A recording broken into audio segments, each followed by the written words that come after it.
جی T V میں ابراہیم ولی آپ کو خوش آمدید کہتا ہے۔ بہرحال بڑی ہنگامہ خیز سیاست اور خاص طور پر ہمارے دیگر صوبوں میں جو ٹیررزم، اس کے ذریعے ایک پرسپشن اور تاثر تو یہی آ رہا ہے اور آ رہا تھا کہ پاکستان شاید باہر سے آنے والوں کے لیے اتنا پرامن نہیں، لیکن 29 سال بعد جو پاکستان میں کرکٹ کا میلہ سجا ہے، اور بہرحال اس کا کریڈٹ پی سی بی کو جانا چاہیے کہ اس نے ایک بہت کم وقت میں نہ صرف یہ کہ ہمارے کراچی کے اسٹیڈیم کو، لاہور کے قذافی اسٹیڈیم کو ایسا بنایا کہ وہ بین الاقوامی ٹیمیں جو ہیں یہاں پر کھیلیں۔ یقیناً جو پاکستان کے لیے اس بار ہوم گراؤنڈ پر کافی مشکلات کا سامنا ہے، لیکن ساری نظریں تو آپ کو علم ہے کہ کوئی بھی چیمپئنز ٹرافی ہو، کہیں بھی انٹرنیشنل ہو، اس کا سارا جو ہے وہ نظریں ہوتی ہیں پاکستان اور انڈیا کے میچ پر۔ ایک خیال تھا کہ شاید جیسے کہ ماضی میں ایک بار ضیاء الحق نے کیا تھا کہ کوئی کرکٹ ڈپلومیسی ہو اور اچانک پاکستان کی ٹیم، بھارت کی ٹیم جو ہے وہ پاکستان آ جائے اور یہاں میچ کھیلے، لیکن وہی ہوا کہ بہرحال اس بات پر اتفاق ہوا کہ یہ میچ دبئی میں ہوگا۔ اور ابھی دبئی میں میچ میں ہونے میں کافی دن ہے، لیکن کہتے ہیں کہ جی گھنٹوں نہیں، منٹوں نہیں، لمحوں میں سارے ٹکٹ فروخت ہو گئے۔ یوں یہ جو چیمپئنز ٹرافی کا مارکا پاکستان میں پورے غالباً پوری، میں کہتا ہوں شاید سے پوری آپ کی سیاست بھی پس منظر میں چلی جائے، مذاکرات بھی پس منظر میں چلے جائیں، اور بڑے بڑے جلسے جلوس جو ہوتے ہیں یا احتجاج وہ بھی پس منظر میں چلائے۔ اور پاکستانیوں کے بہرحال یہ تو ہے نا کہ بلڈ میں کرکٹ ہے۔ پاکستان اور میں یہ جو انٹرنیشنل میلہ سجنا ایک بہت بڑی کامیابی کرکٹ بورڈ کی تو ہے، لیکن اگر اس حوالے سے ہم کیوں نہ اسلام آباد میں وہ جو تمام ہماری جو سیکورٹی فورسز ہیں، اور میں نے دیکھا کہ آج جو میچ ہوا اس میں فضائیہ نے ان کو سلامی پیش کی، اور پوری یعنی میں نے کہا نا کہ جو نیوزی لینڈ اور آسٹریلیا، خاص طور پر جو بنگلہ دیش، یہ جو ٹیمیں آ رہی ہیں اور ان کے جو فالوورز جو اس کو دیکھیں گے جب اسکرینوں پر، یقیناً وہ ایک اچھا پیغام بہت عرصے بعد پاکستان کا جائے گا ساری دنیا میں۔ بیک کی طرف جاتا ہوں کہ آپ کو علم ہے کہ ٹرمپ صاحب نے پوری دنیا میں ہلچل مچائی ہوئی ہے، اس پر گفتگو کریں گے ہماری سینئر انالسٹ انٹرنیشنل ریلیشن میں، اور ہاں ہمارا تو ایک خاص تعلق ایک طویل عرصے سے ہے۔ گفتگو کریں گے ایک بریک کے بعد، ہمارے ساتھ رہیے گا۔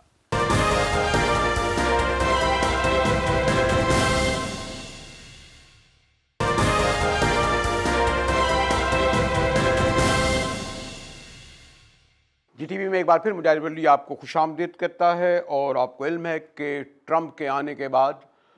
توقع کی جا رہی تھی جو کچھ وہ کر رہے ہیں، کیا یہ دنیا کو تبدیل کر دیں گے، خاص طور پر مشرق وسطیٰ کے حوالے سے، پھر ہمارے ریجن کی طرف بھی آئیں گے، حتیٰ کہ وہ تو کینیڈا کو، غزہ کو تو ہڑپ کرنے کے لیے کہہ ہی چکے ہیں، کہتے ہیں جی کینیڈا کو بھی میں فتح کر لوں گا۔ اور اس کے واقعی جو دعوے کر رہے ہیں، جو دھمکیاں دے رہے ہیں، جو ان کا اسٹائل ہے اس پر عمل کر سکیں گے۔ اس کے لیے میں نے کہا کہ شاہین صلاح الدین میرے ساتھ موجود ہیں، ہماری کولیگ رہی ہیں، اور انٹرنیشنل ریلیشن ہی پہ نہیں ملکی حالات پر بھی بڑی گہری رکھتی ہیں۔ شاہین، آپ تو باہر بھی رہیں، کچھ عرصے پہلے بھی کینیڈا میں بھی تھیں، اور اس وقت میں غالباً ٹرمپ کا الیکشن پورے دھوم دھام سے عروج پر تھا۔ پہلے تو بات بتائیے کہ کیا ٹرمپ کی جیت یہ سمجھی جائے کہ ایک تو ایکسپیکٹڈ تو تھی ہی، لیکن کیوں امریکی عوام نے ایک ایسے شخص کو جس کے بارے میں ہوتا ہے جی وہ اپنے کو ایک خبط الحواس کہتے ہیں، کیا کہتے ہیں جی آپ تو بہت ہی سیانے شخص کو خبط الحواس کہہ رہے ہیں، یہاں بیٹھ کے مختلف آرا ہو سکتی ہے۔ ٹرمپ ایک بہت منجھے ہوئے بزنس مین ہے، وہ جانتے ہیں کہ برنک مین شپ کیا ہوتی ہے، وہ جانتے ہیں فائدہ کیا ہوتا ہے، اور وہ جانتے ہیں اپنے آپ کو بغیر ٹیکس دیے آپ کیسے بچتے ہیں۔ یہ ان کی ذاتی میں کوالٹی بتا رہی ہوں۔ انہوں نے جب پریزیڈنشل کیمپین پہلی دفعہ کیا اور دوسری دفعہ کیا، انہوں نے امریکی عوام کو یہ یقین دلایا امریکہ فرسٹ، یعنی مجھے کسی جنگ کی ضرورت نہیں ہے، میں اپنے فوجیوں کو اپنے ملک میں رکھوں گا، میں اپنے ملک کا پیسہ اور وسائل بچاؤں گا، اور یہ جو لوگ امریکن ایڈوانٹیج اٹھا رہے ہیں، چاہے وہ کینیڈا ہو، یا وہ چائنا ہو، چاہے وہ دنیا کے اور ممالک ہوں، میں امریکہ کے مفادات کی حفاظت کروں گا۔ وہ کریں گے یا کس حد تک کریں گے یہ ایک الگ بات ہے، لیکن یہ امریکیوں کی گتھی میں سمجھ آ گیا۔ امریکنز یہ جیسے کہتے ہیں نا ڈیپ پینیٹریٹ ہوا ہے امریکنز کے دماغ میں۔ ہوا یہ کہ پہلی دفعہ جب صدر ٹرمپ آئے تھے، انہوں نے چائنا کو اور یورپینز کو جھٹکا دیا تھا۔ چائنا کا ٹریڈ امبیلنس اتنا زیادہ تھا کہ اس نے آتے ہی ٹرمپ نے $370 بلین کا ان کے اوپر ٹیرف لگا دیا۔ اس کے بعد 2018 2 سال نیگوسیشنز رہے، چائنا کو 200 بلین پہ آ کے بات ٹھہری، اور چائنا کو امریکہ سے یہ سب چیزیں خریدنا پڑی۔ تو مطلب بڑی جاندار چیز تھی۔ یورپ سے کہا ہمیں فور گرانٹڈ مت لو، تم یورپین نیٹو میں ہو اور ہم سے پیسہ یہ چیزیں یہ امریکن عوام بہت خوش اچھا، لیکن ایک بات اور ہے، میں اس سے پہلے کہ غزہ یا مڈل ایسٹ پہ آؤں، ایک خیال یہ بھی ہے ہمارے یہاں تو خیر چھوڑیے، سینٹ میں اور قومی اسمبلی میں جس طرح بل پاس ہوتے ہیں آپ نے دیکھ لیا، بیشتر میں نے دیکھا کہ جی وہ ایک روانی سے پڑھتے جاتے ہیں۔ کیا جو وہاں کی کانگریس ہے اور جو دیگر ادارے ہیں، پینٹاگون ہے، یعنی وہ کہ بالکل ٹرمپ کے آگے سرنگوں ہو جائیں گے، سرنڈر کر چکے ہیں، ان کو بالکل آزادی ہے، جو چاہیں کریں ایک as a person, as a president? نہیں، امریکہ میں ادارے کام کرتے ہیں، اور کانگریس تو بہت اہم کردار ادا کرتی ہے۔ یہ کوئی بھی لا پاس کریں وہ جائے گا کانگریس میں پاس ہونے کے لیے، دونوں ہاؤس، سینٹ میں اور کانگریس، اور پھر اس کے بعد اگر وہ ریجیکٹ کر دے پھر وہ پریزیڈنٹ کے پاس آتا ہے، پھر پریزیڈنٹ اس کو دوبارہ امینڈمنٹ کر کے واپس بھیجتے ہیں اصولی طور پہ، اور بڑی لمبی بحث ہوتی ہے مجاہد صاحب۔ کوئی چیز 6 دن میں، 1 ہفتے میں، اوور نائٹ اس طرح نہیں ہوتی، مہینوں سالوں لگ جاتے ہیں بات ہوتے نہیں، لیکن انہوں نے جیسے یہ کہا کہ جی میں تو یہ جو کرمنل ہے امیگرنٹ، ان کو میں نکالوں گا، اس پر رد عمل آیا۔ اب اگر یہ جو خاص طور پر غزہ کو وہ ہڑپ کرنے کے لیے تیار ہیں، اس طرح کے پاپولر جو نعرے دے رہے ہیں، کیا اس کو بھی کانگریس اور سینٹ؟ مجاہد صاحب انلیگل امیگرینٹس یہ ہر ایک نکالنے کو بیٹھا ہے، ساری دنیا بیٹھی ہے۔ آپ نے یورپ کو دیکھ لیا، وہ جو کشتیوں میں لوگ ڈوب رہے ہیں، انہوں نے کہا ہم نہیں ایکسیپٹ کریں گے، یعنی ڈوب رہے ہیں، مر رہے ہیں اٹلی کے ساحل کے اوپر۔ وہ کتنے مر گئے، کتنوں کو کم بچایا گیا، کتنی دفعہ یہ بوٹ ٹریجڈیز ہوئی ہیں۔ اسی طرح امریکہ میں یہ اس پوائنٹ کے اوپر آئے ہیں کہ ہم امریکہ میں انلیگل یا غلط طریقے سے آئے ہوئے غیر ملکیوں کو باہر نکالیں گے۔ یہ ویسے 2 ایج سورڈ ہے۔ جو چھوٹے چھوٹے کام ہوتے ہیں، بریکسٹ میں برٹن کو آپ دیکھ لیں، بہت ان کو مسئلہ آیا جب برٹن نکل گیا یورپی یونین سے، تو آپ دیکھیں کہ وہاں اس وقت کتنی مشکل ہوئی ہے جو چھوٹا کام ہے وہ کرنے کے لیے۔ اسی طرح امریکہ میں H1 ویزا کے اوپر کتنے ٹیکنالوجی جسے کہتے ہیں سیوی لوگ پہنچے ہوئے، اور امریکہ میں بہت آگے نکلے ہوئے، اور ایشینز، انڈینز، چائنیز یہ تو بہت آگے ہوئے ہیں۔ تو اگر میں نے کہا ڈبل ایج سورڈ اس لیے کہ اگر بعض ایسے ہیں جو لوگ کام کر رہے ہیں، اگر انہیں نکالا گیا اور H1 ویزے پہ، تو پھر بہت تکلیف ہوگی ان کو۔ لیکن پاپولر آدمی ہے، غلط بات نہیں، امریکہ فرسٹ کا نعرہ امریکہ میں لگ گیا، پسند آیا ہے، اور پھر ٹرمپ کو تو جیل تک لے جایا گیا تھا۔ آخر تصویریں کھینچی گئی ہیں تھانوں کی، جیلوں کی، کھڑے ہو کے رائٹ لیفٹ۔ چلیں اب اس خوشی کی طرف آ جاتے ہیں جس کی طرف سے یعنی جو کہا جاتا ہے کہ ان کا ایک عزم ہے، اور انہوں نے بغیر کسی ڈپلومیسی کے ڈپلومیٹک ورڈ استعمال کیے، سیدھے سیدھے کہا میں تو غزہ کو ہڑپ کروں گا، غزہ کو میں لے کر رہوں گا۔ اب غالباً 27 فروری کو ایک عرب سمٹ ہو رہی ہے۔ آپ کے خیال میں یہ تو ہے نا کہ پورے فلسطینیوں کی ہزاروں کی تعداد میں شہادتیں ہوئیں، عرب دنیا خاموش رہی، امداد تک ان کو بیچاروں کو، بچوں کو، اسپتالوں کو مارا گیا۔ کیا یہ جو عرب سمٹ ہو رہی ہے جس میں مینلی سعودی عرب بھی ہے، ایجپٹ بھی ہے، امپورٹنٹ ملک ہیں، وہ ان کے لیے رکاوٹ بنیں گے؟ کیونکہ ہم اگنور تو نہیں کر سکتے مثلا سعودی عرب خاص طور پر، جس سے وہ کہہ رہے ہیں مجھے تو $600 ارب دو ورنہ اتنا دو، یہ مانگ رہے ہیں۔ جی مجاہد صاحب، امریکہ کے سامنے سب کو اپنی حکومتیں بچانا ہوتی ہیں۔ آپ فورن پالیسی کے اصولوں کے مطابق دیکھیے، جب انہوں نے ابراہم اکارڈ کیا تھا، ابراہم اکارڈ میں انہوں نے UAE، یہ بات ہے 2020 کی،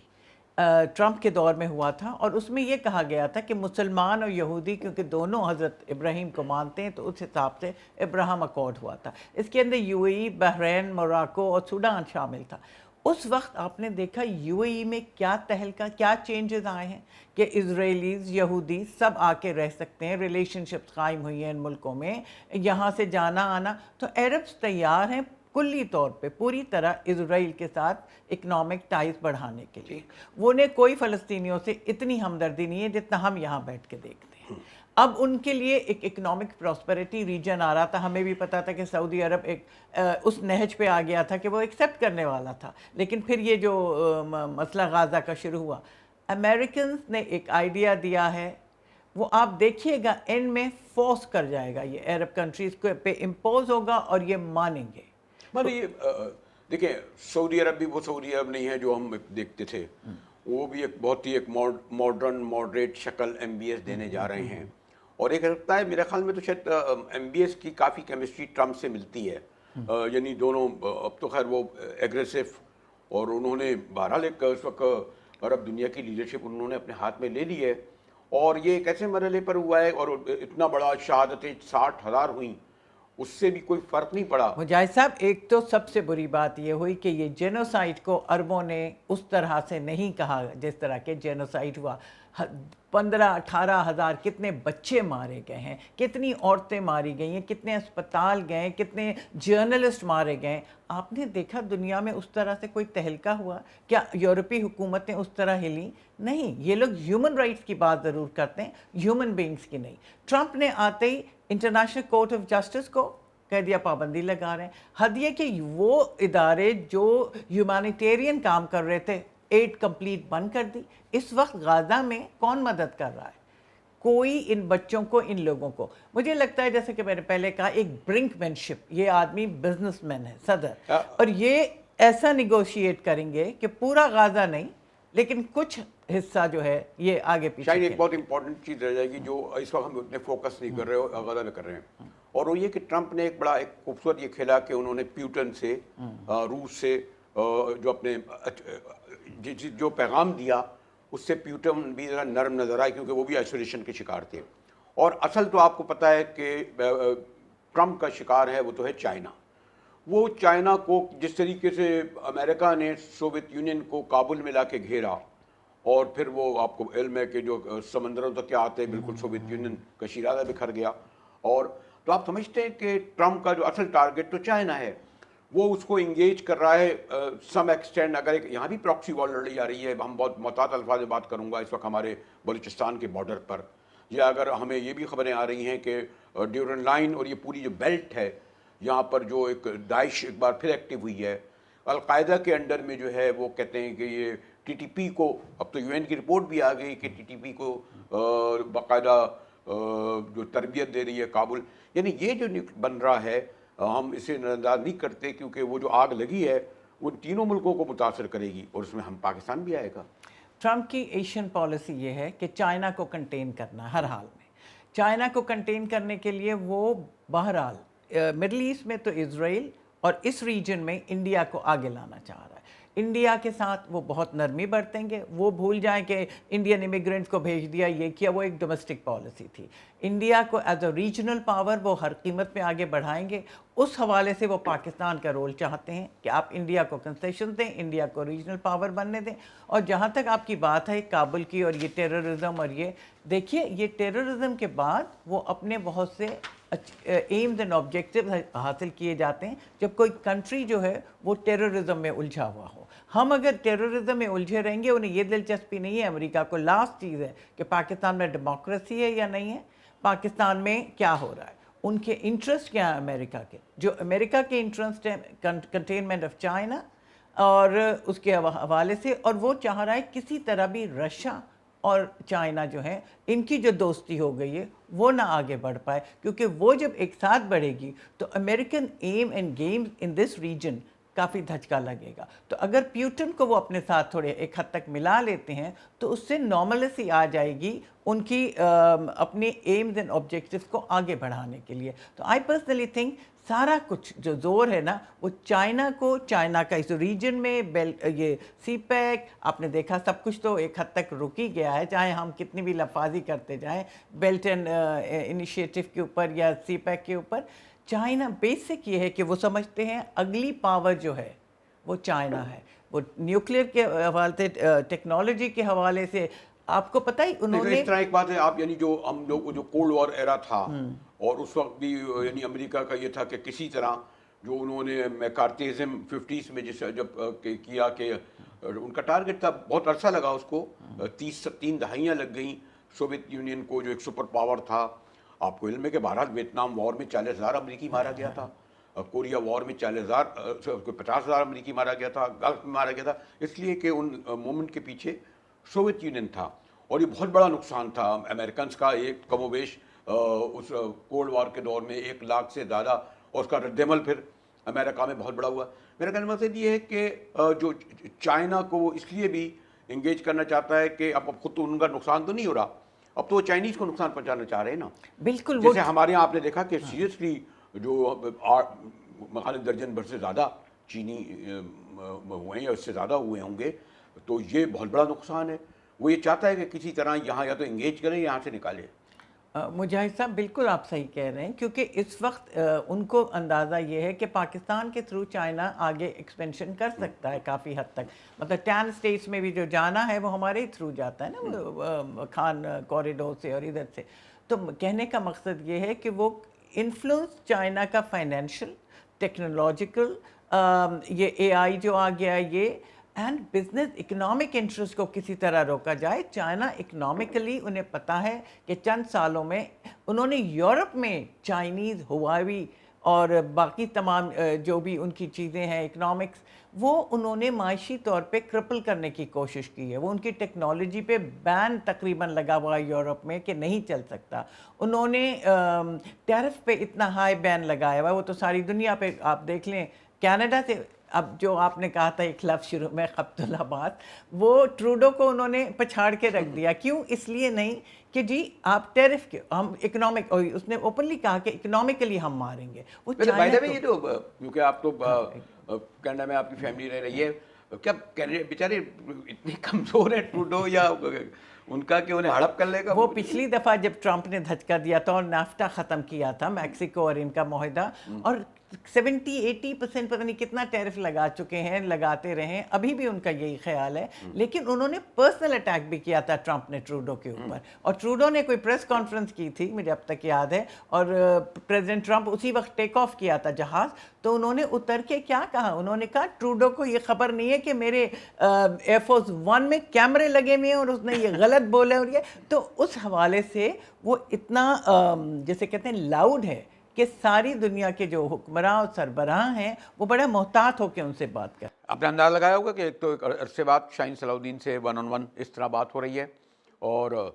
نیشنل ایشوز کے ساتھ ساتھ لیکن خاص سبجیکٹ ان کا انٹرنیشنل ریلیشن ہے, جس پر خاص طور پر جو ٹرمپ کے مستقبل کے عزائم پر گفتگو ہوئی. ہمارے ساتھ یہ چلتے ہیں بریک کی جانب.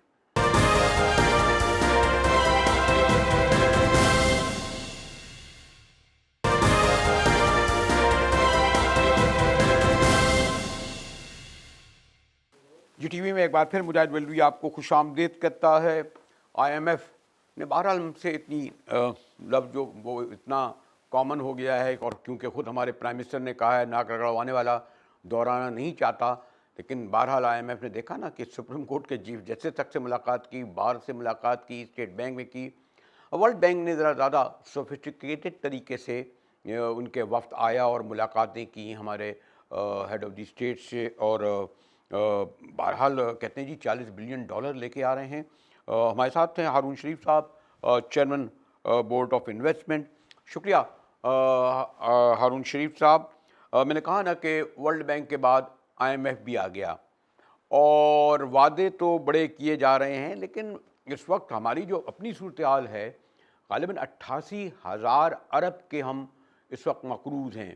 یعنی جو قرضے ہم نے خود اپنے ملک میں بینکوں سے لیے, اداروں سے لیے, اور یا پھر باہر سے لیے.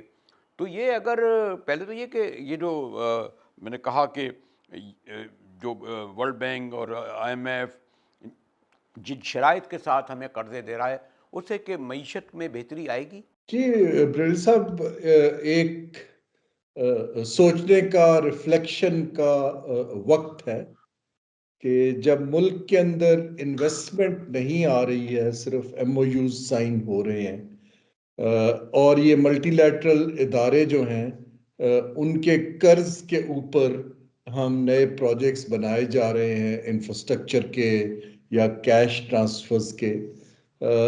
تو اس سے جو اشرافیہ ہے یا حکومت ہے اس کی گاڑی تو کچھ ماہ اور آگے چل پڑتی ہے، لیکن اگر آپ نے سسٹینیبل طریقے سے معاشی ریوائیول کرنا ہے تو وہ تو اکنامک کا فارمولا اسٹریٹ فارورڈ ہے، پرانا ہے، کہ آپ اس کے اندر ٹیکنالوجی لائیں، اس کے اندر انویسٹمنٹ لائیں، سکلز بڑھائیں، پروڈکشن اور پروڈکٹیوٹی بڑھائیں۔ اب اس سائیڈ کی لیڈرشپ، جہاں تک آئی ایم ایف پروگرام کے اندر ایک کچھ سٹیبلائزیشن ہے کہ ریزروز بڑھ گئے ہیں، آپ کا کچھ جو اوور آل فائنینشیل مینجمنٹ تھوڑا بہتر ہوا، یہ پہلی دفعہ نہیں ہوا ہے، یہ ہر پروگرام میں ہوتا ہے۔ پرابلم یہ آتی ہے کہ جو ہی ہمیں تھوڑی سی سٹیبلٹی ملتی ہے، ہم وہی اولڈ سکول، پرانی ڈگر، patronage, M N A schemes, prime minister schemes, chief minister schemes, ہم اس طرف چل پڑتے ہیں rather than کہ جہاں ہمارا کور کمپیریٹیو ایڈوانٹیج ہے اس ایریا کے متعلق پالیسیز بنائیں، انویسٹمنٹس کریں۔ مجھے یہ ریپیٹ دکھائی دے رہا ہے جو بہت ہر 5-6 سال بعد ہوتا ہے، اور پھر ہم اگلی حکومت کو پھر سے آئی ایم ایف کے سہارے چھوڑ کے ایک حکومت خدا حافظ کہہ کے چلی جاتی ہے۔ شریف صاحب، لیکن اگر میں شریف صاحب بہرحال آپ نے دیکھا ورلڈ بینک میں تو نہیں لیکن آئی ایم ایف کی ٹیم نے، مجھے پھر میں کہوں گا کہ یعنی وہ لوگوں نے پورا پڑاؤ ڈالے رکھا، اور انہوں نے اس پر بڑا شدید رد عمل بھی آیا۔ ہماری اسمبلی میں بھی لوگ سوال اٹھے، سینٹ میں بھی اٹھے، اپوزیشن کو تو خیر اٹھا نہیں تھا، لیکن یہ جو ورلڈ بینک ہو یا آئی ایم ایف ہو، غالباً آئی ایم ایف تو اس لیے بھی کہہ رہا ہے کہ اس سے پہلے 24 ہمارے ہو چکے ہیں ان کے ساتھ، اب یہ 25واں ان کا ہے جو پروگرام ہے جس میں ہم جا رہے ہیں، تو اس لیے شاید زیادہ انہوں نے ہم پر شرائط عائد کی ہیں یا ہمیں مانیٹر کر رہے ہیں۔ جی شریف صاحب۔ جی، اس کے میں نے تقریباً 20-25 سال کیونکہ اس سائٹ سے مختلف ممالک میں کام کیا ہے۔ یہ آئی ایم ایف کی ہماری 3 طرح کی انگیجمنٹ ہوتی ہے۔ ایک لون کی ٹرانچ ریلیٹڈ ریویو ہوتا ہے، ایک ہمارا آرٹیکل 4 کی پارٹنرشپ ہے جہاں وہ معیشت کو وائڈر اینگل سے دیکھتے ہیں کہ یہ کیسے ریوائیو ہوگی، نہیں ہوگی۔ تیسرا یہ ہوتا ہے، یہ ایک وہ اسپیسیفک سیکٹر ریلیٹڈ، یا ان کو سینئر مینجمنٹ سے کہا جاتا ہے یا وہ خود سمجھتے ہیں کہ وہ پاکستان کو جسٹیفائی نہیں کر پائیں گے اور اکنامک ٹیم پہ ہمارا اعتبار نہیں ہے، پھر وہ اسپیسیفک جو ہیں اسٹڈیز کرتے ہیں، جیسے یہ گورننس اور کرپشن کی لانچ کی ہے۔ یہ انپریسیڈنٹڈ ہے، آپ بالکل ٹھیک کہہ رہے ہیں، اور یہ بالکل کلیئر دکھاتا ہے کہ ہماری اکنامک مینیجرز جو ہیں، جو بھی ان کو انفارمیشن دے رہے ہیں، وہ اس کی بنا پر اپنے بورڈ کو مطمئن نہیں کر پائیں گے، ان کو مزید کام کرنے ہیں۔ یہ اب پاکستان کے اوپر ہے کہ ہم اپنی لیجیٹیمیسی اور کریڈیبلٹی اور ٹرانسپیرنسی انٹرنیشنل دنیا میں کیسے بنا پاتے ہیں۔ I M F World Bank پہ تو بات ہو گئی، شریف صاحب اگر اجازت آپ دیں کہ ہمارے وزیر خانہ بہرحال بڑی محنت کر رہے ہیں،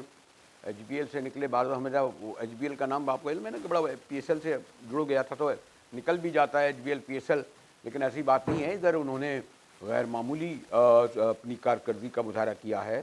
ورلڈ بینک آیا ہے، آئی ایم ایف آیا ہے، اور ایک لحاظ سے جو دعویٰ کر رہے ہیں وہ، لیکن جو مجھے آپ سے کہنا چاہا کہ ایک عام آدمی کو ورلڈ بینک آئی ایم ایف سے زیادہ دلچسپی اس بات کی ہے کہ پیٹرول کتنا سستا ہوا، ڈالر کہاں آیا، جب وہ گھر سے نکلتا ہے، یقیناً آپ کو بھی موقع ملتا ہوگا کسی مارکیٹ یا بازار میں جانے کا، کہ وہاں جب تیل، چاول، انڈے، مرغی، آٹا، گھی اور بے شمار چیزیں جو روزمرہ کی ہیں وہاں لینے جاتا ہے، تو وہ جو 38% مہنگائی سے 4% دینے کی بات ہوتی ہے، کیا 4% بلکہ 2% پہ آ گئے، کہتے ہیں یہ اس سے پہلے کبھی ریکارڈ نہیں ہوا پورے ماضی میں، تو ذرا اس سے مجھے ایجوکیٹ کریں نا شریف صاحب۔ جی بریلوی صاحب، ایک جو عام آدمی یا جو ہماری میجورٹی پاپولیشن ہے اس کا ایک ہماری جو اشرافیہ ہے جو رول کر رہی ہے اس سے ڈسکنیکٹ۔ وہ اپنی دنیا میں رہتے ہیں، ان کے مسائل جو دوسرے ہیں نہ تو وہ اس کو ڈائریکٹلی ایڈریس کرنا چاہتے ہیں. لیکن میری وری یہ ہے کہ جو کانفیڈنس کا لیول ہے، ٹرسٹ ڈیفیسٹ بہت بڑھ گیا ہے. دیکھیں نا، میں اور آپ جو بات کر رہے ہیں، فائنانس منسٹر جو ہیں ان کو اب کچھ ایسی کنسٹیچوئنسیوں کو ساتھ لینا پڑے گا جس پر دنیا اور مارکیٹس ٹرسٹ کریں. کیونکہ ان کی بات دیکھیں نا، وہ کہتے ہیں میں نے انفلیشن کو بالکل 2.5% پہ کر دیا ہے، لوگ کہتے ہیں کہ ہماری کنزمپشن پاور ٹوٹلی ایروڈ ہو گئی ہے. تو اس گیپ کو کسی نے تو کم کرنا ہے. مجھے یہ جو لوگ ہیں جو کانفیڈنس انسپائر کرتے ہیں دنیا کا، وہ اب سامنے آنے پہ تیار نہیں ہے کسی بھی حکومت کے ساتھ. اب یہ ایک فکر کی بات ہے کہ آپ ایک 0.001% ایلیٹ کے لیے ادارے کام کرتے رہیں گے، یا لوگوں کی وائس ان تک پہنچے گی اور رسپانس آنا شروع ہوگا. یہ جو رسپانس ہے چیریٹی کا کہ لیپ ٹاپ بانٹ دو، موٹر سائیکل بانٹ دو، راشن دے دو، یہ چیزیں تو بالکل پاپولسٹ ہیں اور کبھی سسٹین نہیں کرتی. ہمیں یوتھ کے لیے، اور جو ہماری آدھی سے زیادہ پاپولیشن غربت کی سطح کے آس پاس اور نیچے ہے، ان کے لیے اسٹرانگ سٹیپس جو ہیں پالیسی کے کہ اپرچونٹی کریٹ ہو سکے اور ایلیٹ کو سکویز کر سکیں، وہ مجھے کوئی دلیری یا کوئی اس میں وزڈم انفارچونیٹلی دکھائی نہیں دے رہی. شکریہ ہارون شریف صاحب، سابق چیئرمین بورڈ آف انویسٹمنٹ، ہم سے گفتگو کر رہے تھے اور پاکستان کی اکانومی کے حوالے سے جو انہوں نے نقشہ کھینچا ہے اس سے بہرحال کسی حد تک میں تو خیر بہرحال ایجوکیٹ ہوا ہوں. اسی کے ساتھ ہی جی ٹی وی سے مجاہد ولی کو اجازت دیجیے.